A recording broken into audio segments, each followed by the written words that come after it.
Hey everybody, what is up? Hi, I've not been on live in a long time, but I'm coming to break my whatever I was doing, living my life. I am breaking my live silence because there's something really great I want to share with you guys. As you all know, a couple months ago, or it feels like 75 years ago, I went to Africa, went to Rwanda, and I went with African New Life, which is totally, it was just a life-changing trip. And I got to bring Lane. Just bringing a teenager alongside you anywhere is a challenge. But we had a lot of fun, and we had a lot of just challenging conversations. And I think you guys know, I really believe that travel is the great educator. Every time that I travel to a different country, I learn to see the world in a different way. I learn to see America past my Americanism, which is difficult for me. I'll be honest. The lens I view the world from is super American. And so when you get outside of that and you see other people living a different way of life, other people having different experiences, it's a great educator. So as soon as we can get out there, guys, I really do suggest you go travel. But for now, I think it's so relevant right now to talk about African New Life. Dr. Charles, and I feel like I'm going to mess with his last name. Mugisha. Guys, am I wrong or am I right? But Pastor Charles taught us so much about reconciliation. If you don't know about the Rwandan genocide, it was devastating to their country, and it was awful. And just learning about what happened there and hearing it from people who had experienced it, it just changed us. We just came back totally changed. And so I want to use my platform. I know that not everybody can go to Africa. Am I right? Okay. Not everybody can get to Rwanda. If you can, it's amazing, but not everybody can. So I'm here to say hey, I had eyes on the ground, and this is what I saw from African New Life. African New Life is an organization it's like a tongue twister, run by Rwandans. And they employ Rwandans. I mean, it's Rwandans on the ground doing the work, and they invited us to come alongside of them, to partner with them, and say, how can we come alongside what's already happening here, the good things that Rwandans are already doing, and just partner with them. How can we use our resources to continue to let them spread the gospel through truly hands and feet of Jesus? I mean, we're talking about food, water, employment. It's a good organization. I feel like sometimes, there's a lot of discussion. And when they asked me to go, I was like, I am not going to be one of those. I'm not going to a different country and trying to start a program or something. That's not for me to do. And when they said, no, this is a program that's already on the ground, run by Rwandans, for Rwandans, and you get to come alongside and see what they're doing and use your voice to shine a spotlight on something amazing that's already happening. Education for women, you guys know. Yes, thank you, Rachel.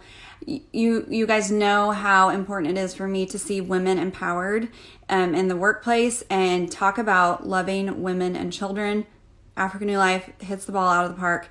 And it was inspiring. It was eye-opening. And I'm just really thankful that we get the opportunity to have these conversations, as awkward as they are or as strange as they are. If these things aren't in front of your face, as far as having a worldview, you have to intentionally seek these out.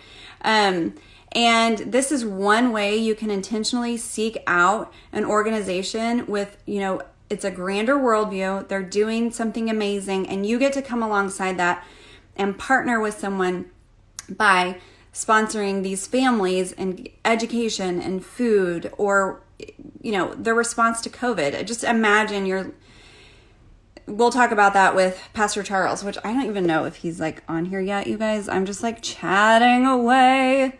But just being able to have that worldview, and when we went there, we got to, you come alongside of a child, you sponsor a child.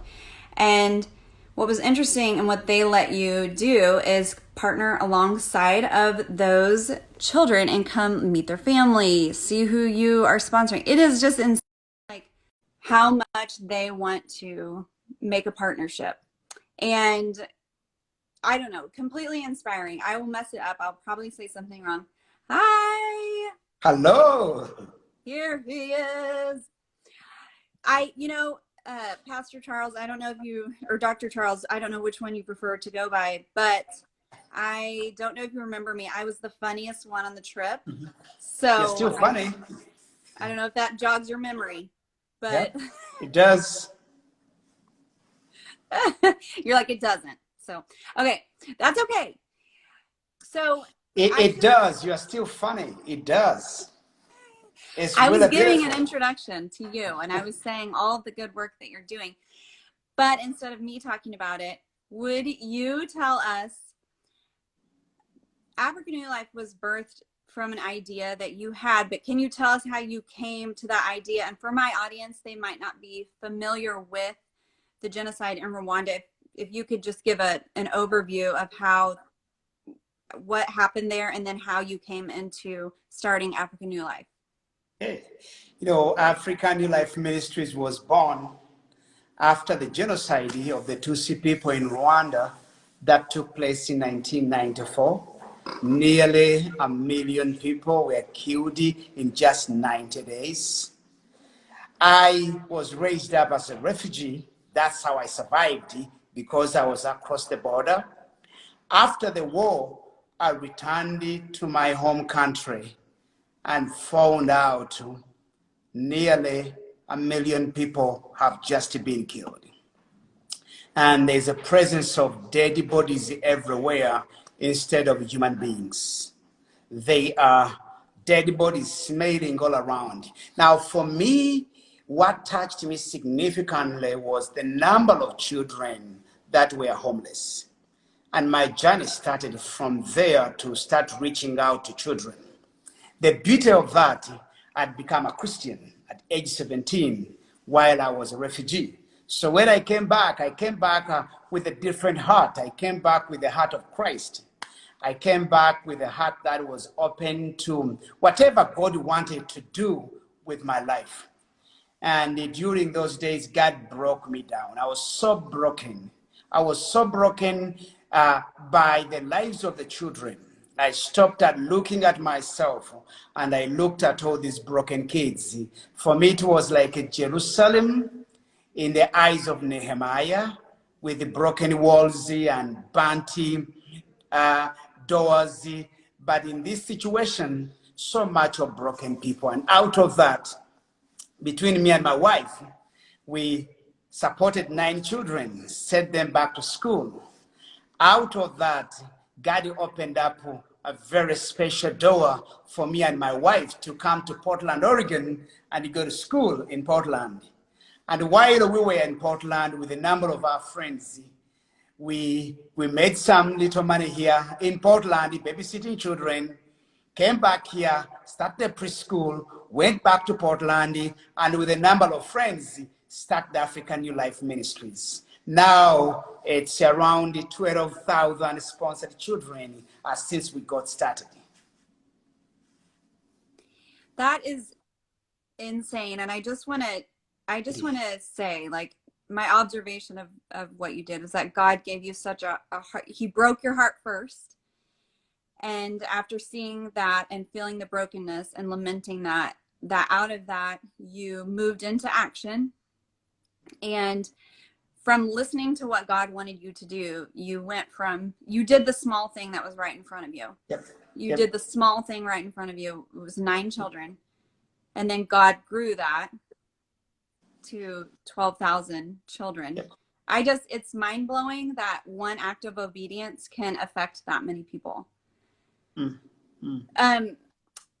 I wanted to know, as you have seen, America, it is chaotic over here. And you all are feeling the effects of COVID too. It's not something that's happening only in America. It's happening everywhere. And so feel a lot of chaos. There's a lot of political strife. There is a lot of neighborly strife. There's a lot of the medical issues are happening right now. I just want to know from your perspective, you went through that while the genocide is going on, even after, and you're trying to heal. You still had poverty happening. You still have medical issues. You still have children needing homes. You have all these things going on while you're trying to make change. And I just want to know, like, what kept you feeling hopeful? That really what helped me keeping hopeful. God. I think God, by His own power working in us, kept me going. Just like the Bible says that our God is able to do more than we can ever ask or imagine or ask or dream of. And the Bible says it's according to His power working in our lives. So God is grace, God is power. Very early in my life, started working in my life through prayer.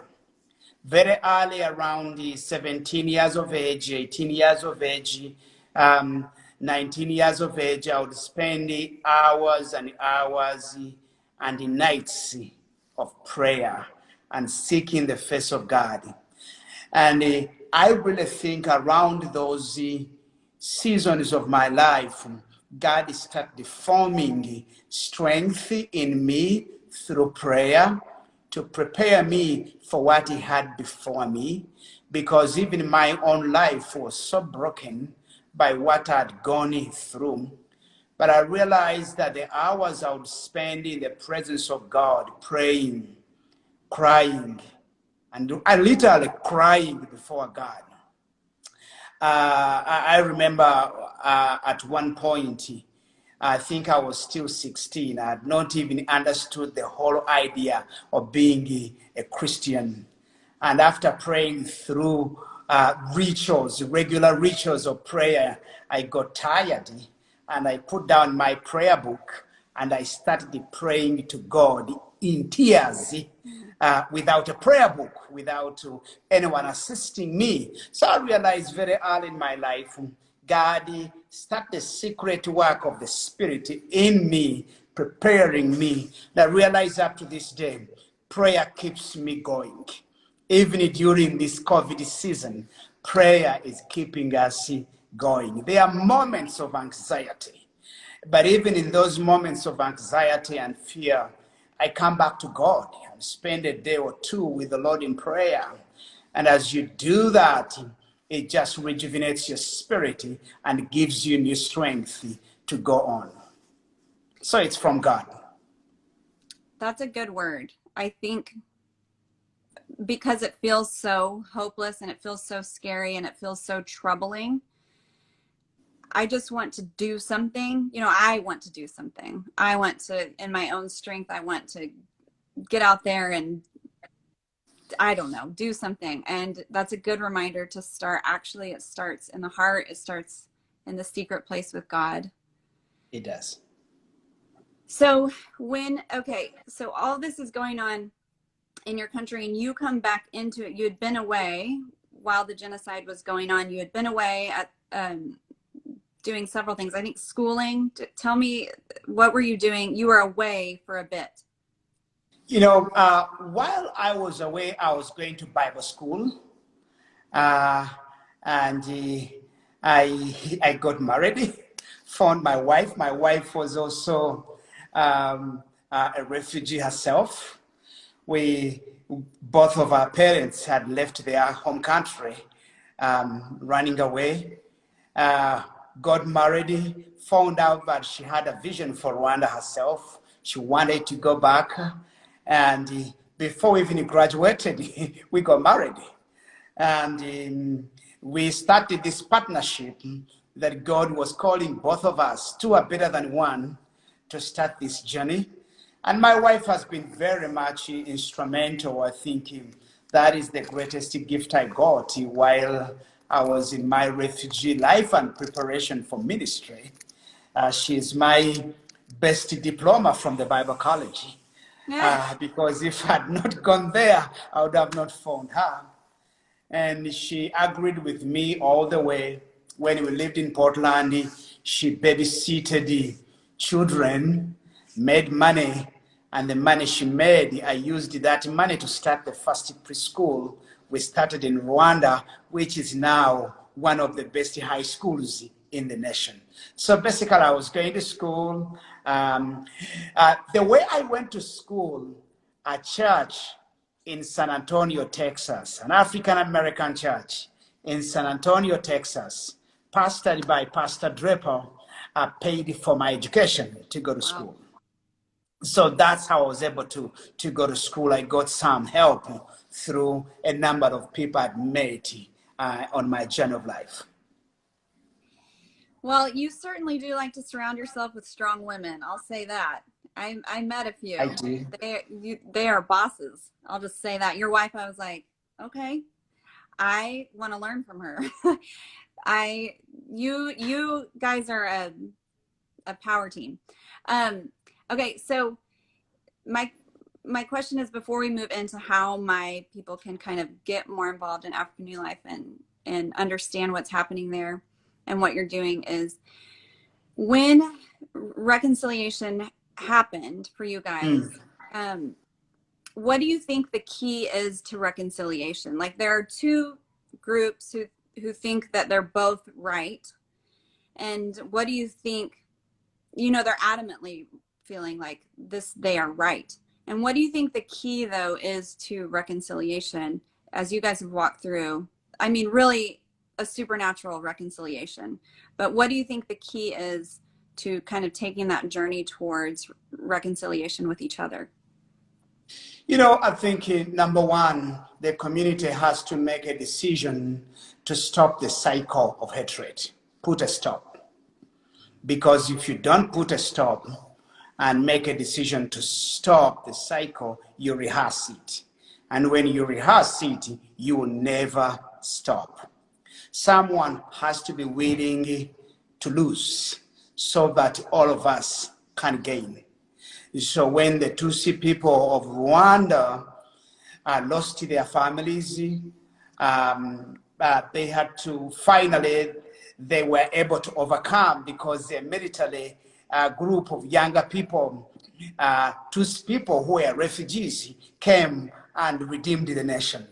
But when they came, they decided not to rehearse what happened. So we start the process of forgiveness and reconciliation, led by a strong leader who actually believed in reconciliation and forgiveness. So I would say, number one, stop.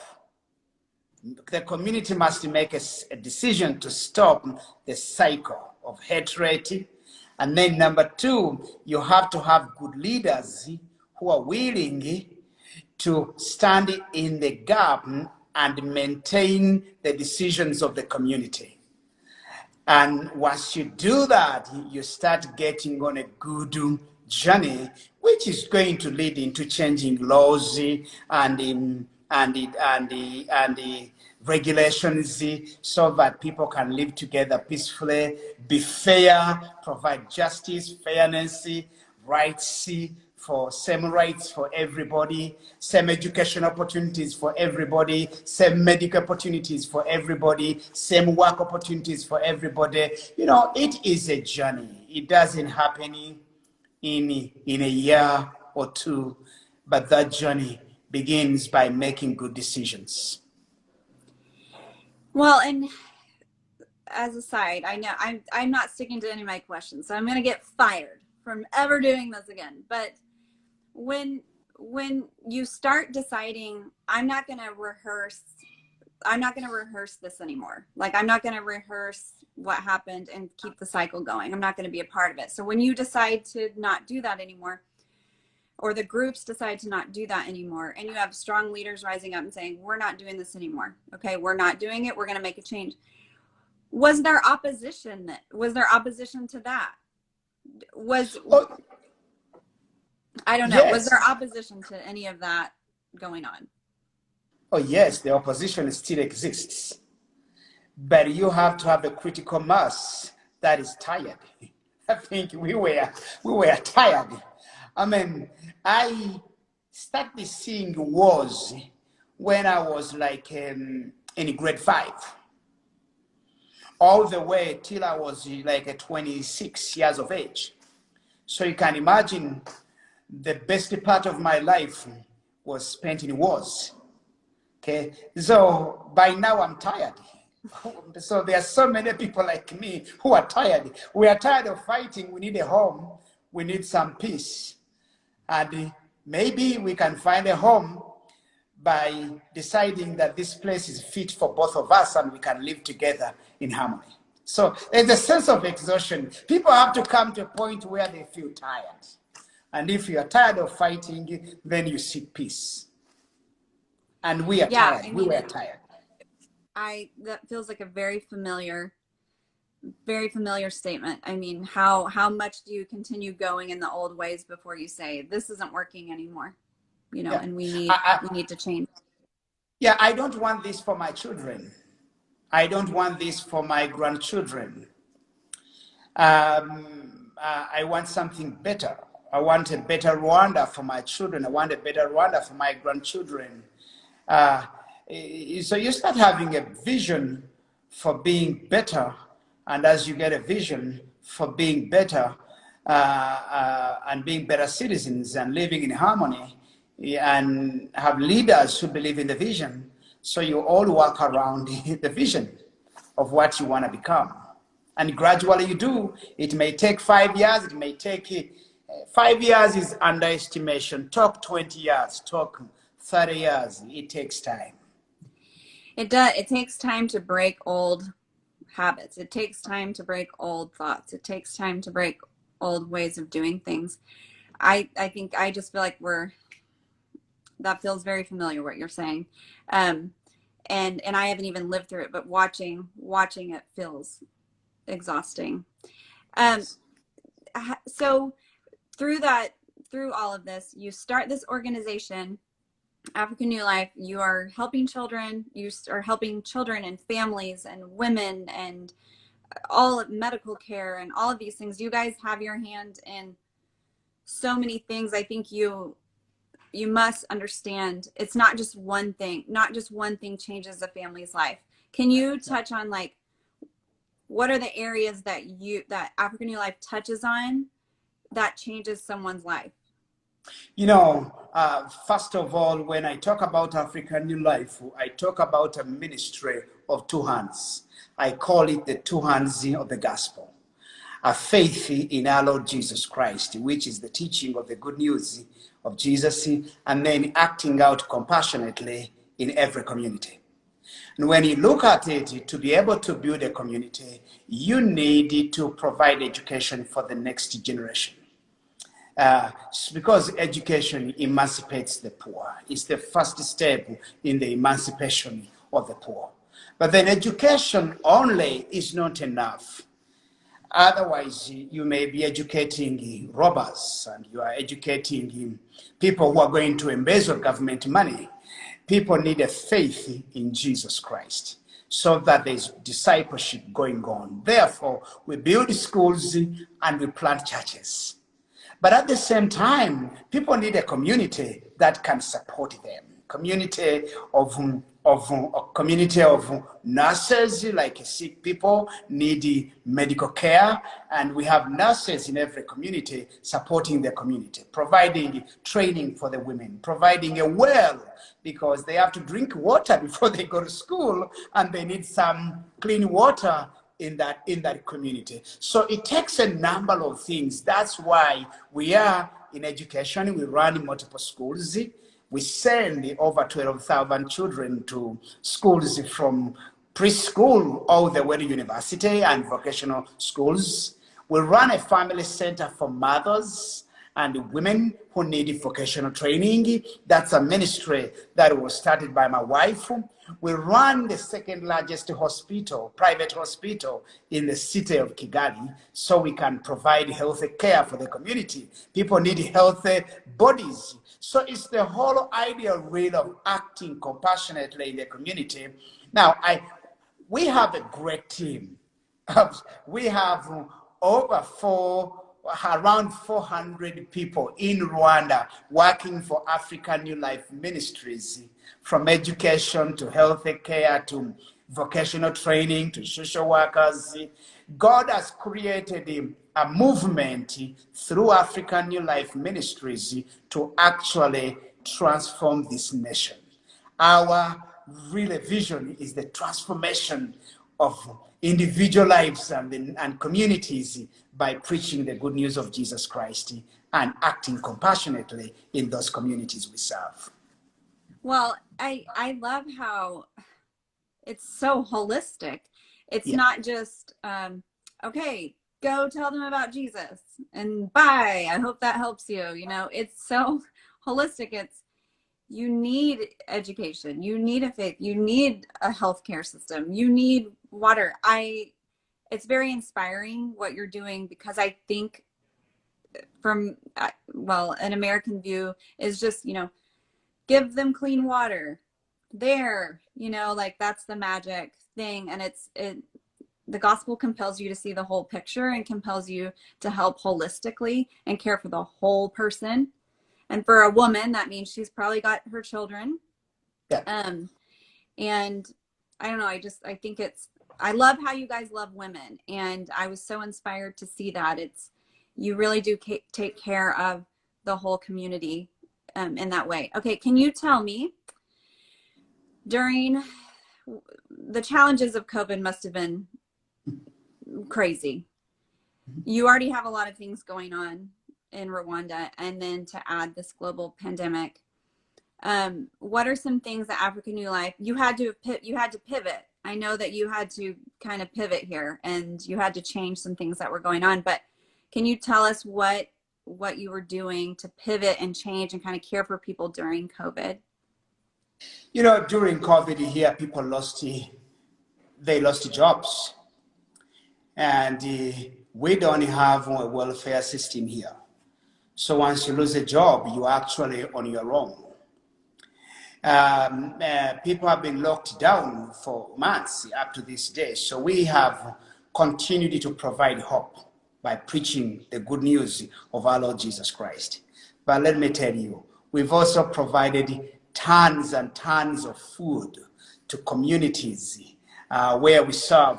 This time, even beyond our own communities where we serve, because a number of our sponsors and donors, thank God, have stayed with us during this season and enabled us to be able to really bring a lot of food from many of your churches. And that has been wonderful. Then we've also created the COVID-19 educational model, because children here don't have internet like we do, and we don't have school online. So you realize that the poor getting out of school for 6 months, it really messes them up. For girls, they may not even ever go back to school. We've been working hard getting a girl child to get into school. Now you get in the community where they can potentially be abused. They are not going to school. No one knows what is happening. You can have a lot of trouble there. So we've unleashed our social workers to keep working with the communities where they are, and our nurses. But also we've created an educational model. It's similar to the old-fashioned correspondence school, where students pick education from the school, go work on the education at home. If they can't pick it, we take it to them. And then in return, they can get food. And as you go through that cycle, you keep them going. So really, what we've done here, we've decided to focus on strengthening the ministry, strengthening Rwanda, strengthening hope, because many of us sponsored students, as you saw, they have a lot of hope in the future and they're dreaming big dreams. So we are protecting those dreams by letting them know we are still here for you. African New Life hasn't abandoned you. We are strengthening the faith by bringing the gospel. We now preach on radio so that those who can't have internet can hear the gospel on radio. We are strengthening the community by making sure nurses are staying in the community to take care of sick people and patients. Women empowerment. We've moved our women empowerment program into the community where the women are. You came to our daycare where we used to feed kids, and then the kids would get better. Many of them would be malnourished. We've continued the program by taking them the ministry and the food where the children are. We are strengthening education. Really, our focus right now is guarding what God has done and keep strengthening it as we go through this COVID season. So we are grateful to many of our donors. All our child sponsors are still in. For us, it's a miracle every day to know that these kids are still sponsored. Our US team has been really working hard to keep African New Life Ministries in Rwanda going. And our team in Rwanda is working non-stop to make sure that we guard and strengthen the good work God has started here. Well, and I don't want to, I think sometimes we look at child sponsorship as you're just helping that child, but when you sponsor a child, you're giving them an education, you're maybe helping them have food, you're maybe, but it's a whole family. You're sponsoring that family. It seems like the family is getting cared for, and then you're breaking that cycle. Like you said, you may be only able to give one child education there, but you're breaking that cycle for generations. It's so powerful. Thank you. So can you tell me what, if I were watching this and I thought, well, I do like what you're doing and I want to get involved, what is the best way to do that? You know, the best way right now is to help us continue the good work we are doing here in Rwanda by supporting the Impact Fund, which is a general fund for African New Life Ministries. That is urgently in need. We have individuals who are still sponsoring children, but we need to keep the Impact Fund going stronger so that the ministry can keep going stronger during these days. Another thing you can do is to sponsor children online. We still have a number of children that need to be sponsored. Well, and you can do that monthly, you can do that a one time. I'm assuming you can do any way that works for you. But yes, the point is doing something and using what you do have. And I would assume that $5 makes an impact, $10, $20, whatever you can do is a big deal for someone. So we have the link going away. Okay, so we have a goal, and I should have read this, guys. I should have read the details. We have a goal to get to $150,000, and we're $4,000 away from it. So I think that's what we want to get to today, is hit that $4,000 mark. If we all pull together, I think we could maybe close that gap. That would be really fun to see us do. Is there anything else that did I skip something important and you just have to yell at me? You just have to tell me. You know, something important in this season is also called food. Like you said, we may sponsor 1 or 2 students in a home, but right now we are feeding the entire family. And for some families, African New Life Ministries food program or food bank is their live stream. So it's out there online. You can get involved and support it. You can get involved and support the Impact Fund. We really want to pull off that Impact Fund urgently, because that's a real urgent need to be able to keep African New Life Ministries operational. So that we can keep things moving in this season. This is not an easy season. but we are trusting God to lead us through this season.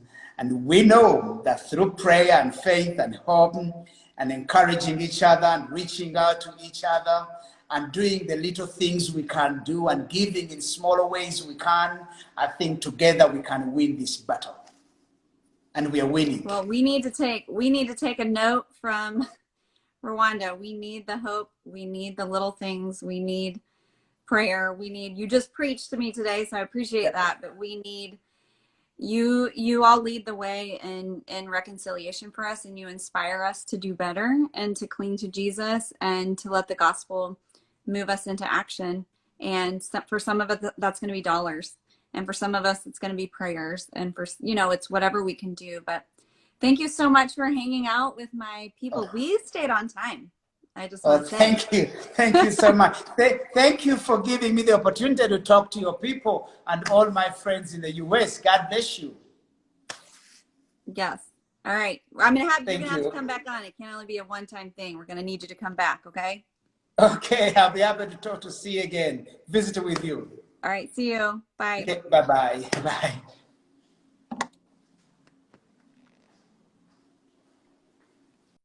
Okay, you guys. So African New Life, africannewlife.org. Okay. It's in the comments. You can look at that. africannewlife.org/ or / whatever the symbol is, impact. I just think it's such an important conversation to be having and to keep. For some of us, you guys, we don't have a worldview that is expansive, and including me. I need to continue to grow my worldview. I would encourage you guys to continue to grow your worldview by getting involved with organizations that are on the ground in that country. Okay. So it's one thing to like go to your church and like, oh, I supported a missionary or whatever. It's great. That's great. There's nothing wrong with that. But to have a worldview that goes bigger than yourself, and to keep in contact with the child that we partner with, that family that we partner with, to like know who they are, to have right back and forth to them, to just to build our love and to build our worldview every day is so huge for my family. To give them a heart for others, it seems really small, and it doesn't seem like, oh, that's not that big of a deal to give like $20 or to sponsor a child and partner with this organization. It doesn't feel like, well, then you weren't there, because when I went there and we got off the bus and we're unloading, I didn't mean to cry, but the work that they're doing is so important to a family, and to see meals being brought in and lives changed through food. It's just stuff that we take for granted. We have water at our fingertips. We have food anywhere we look, you guys, cheap food for us. We have so many resources. We have an amazing, usually like you have public school system you can go to. There's always somewhere to go for help. And when you go somewhere that expands your worldview, to say like, you know what, that's not like that for everybody, it gives you a heart. And I know not everybody, like I said, not everybody can go to Africa. Okay. Like I get that it's not feasible, but I'm just saying, me, and I went, and what we saw, and it impacted us forever. And like, you better believe I'm going to get back there as soon as I can, because it's so inspiring to see people who have come together amidst so much strife, you guys, so much, the tribal war, the murders, neighbors murdering neighbors, like to see the Rwandans come back from that to love and forgive each other. It's obviously supernatural. And like, that is what I want for America, like desperately. So I look to them. Sorry for number 2 crying. I look to them as an inspiration. I look to them as leaders in reconciliation. I look to them as that holistic approach, that we don't just pick one idea to stand on, and that is our political affiliate and this is what we stand for. It's not just one thing. It's so holistic, and it changed me, and I want that for us, and I want us to see that and to champion. I want us to champion others. I want us to champion other people who we are so privileged in so many different ways. And I want us to champion other people who don't have that same advantage.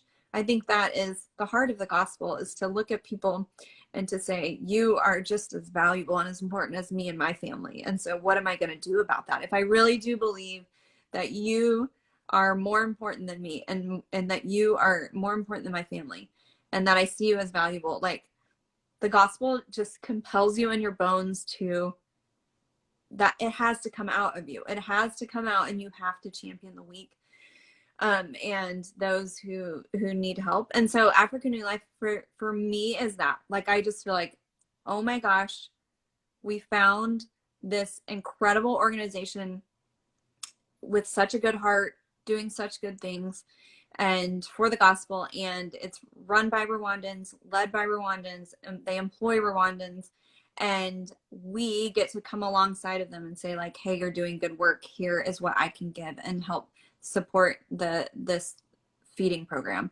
It's just so important. So that is my experience, and I'm talking too long, but I think that it is, especially if you listen, I'm just going to say it, especially if you're a white evangelical, we have got to start expanding our worldview. Like, we can no longer just stay where we're at. Like Pastor Charles said, like, you have to kind of get tired of it. And I'm tired of it. I'm tired of seeing